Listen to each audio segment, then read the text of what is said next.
Alright, so if you're wondering where's my reviews of the first two Fast and Furious movies, I reviewed them last year. They're somewhere on my channel. I reviewed them in like February of 2022. Go back and review them. And I did go back and watch my reviews of the first two to see if maybe my thoughts changed after rewatching the first two. Because it's been a while, I didn't remember anything about them. And then after I watched those first two, I went back and watched my reviews on those. My thoughts on them have not changed. I feel pretty much the same way with these as I did when I watched them.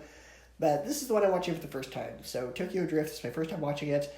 And again, I have no strong opinions on this one either way. I don't have any strong opinions on the first two. I don't have any strong opinions on this one. I'm not super into this franchise yet. To me, these all just kind of seem the same. But I will appreciate they did at least go in a somewhat different direction. Somewhat, because it focuses on a new character and a setting, which I do appreciate.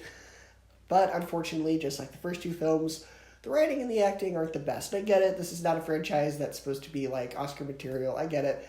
But I do at least want some effort. This is just kind of lazy. I do want them to at least feel like they did at least try to put some effort into the writing, even if maybe the execution wasn't the best. It doesn't feel like that. And honestly, the whole movie happens because people decide to make stupid decisions. Like, really? You're in hot water with the Mafia because you decided to drift race. And, like, I don't know, just the whole plot of it's just kind of laughably stupid. Like, if you made better decisions, this would not happen. Anyway, the main character is supposed to be fresh out of high school. Looks like he's in his late 20s. So that's a wild miscast. And so it's hard to suspend your disbelief for that aspect. But also, none of the characters in the movie are that interesting.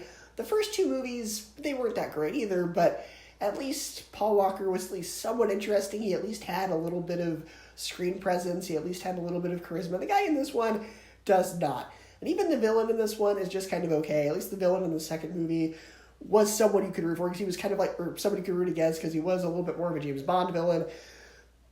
Everyone in this one's just kind of okay. But, I mean, the movie's called Fast and Furious Tokyo Drift, and in that aspect, I guess it succeeds. It's a movie about drift racing set in Tokyo. You get pretty much what the title promises you. The race scenes, those are at least well choreographed. Those are fun to watch. But honestly, I wish the movie were just 2 hours of watching cars race and do ridiculous stunts, because everything that isn't that is boring. I don't care about the characters when they're not racing. I just want to watch the cars going fast. So I've heard this franchise at least gets better as it goes, and people who know me, what kind of stupid movies I like, they keep telling me I will eventually get into this franchise. They say it starts getting better around like the fourth or fifth one, but for now I don't really have any strong opinions one way or the other. So far, I just see these movies as mindless images on a screen with a bunch of nothing happening, but I'm sticking with it. I did get a good laugh out of the end credits disclaimer though, because it basically says, don't try to imitate any of the stunts you saw in this movie because it's fake. Like, you don't say. Well, there go my plans for Saturday night. I was going to see how fast you can make a car go without exploding. Like, do they really think that we're that dumb? Are they really insulting audiences don't us that much? I want to know the story behind why they felt the need to put that disclaimer there. Like, did people try to imitate what they saw in the first two movies and get in trouble or something? And that's why they decided to put this disclaimer here? Like, I don't know.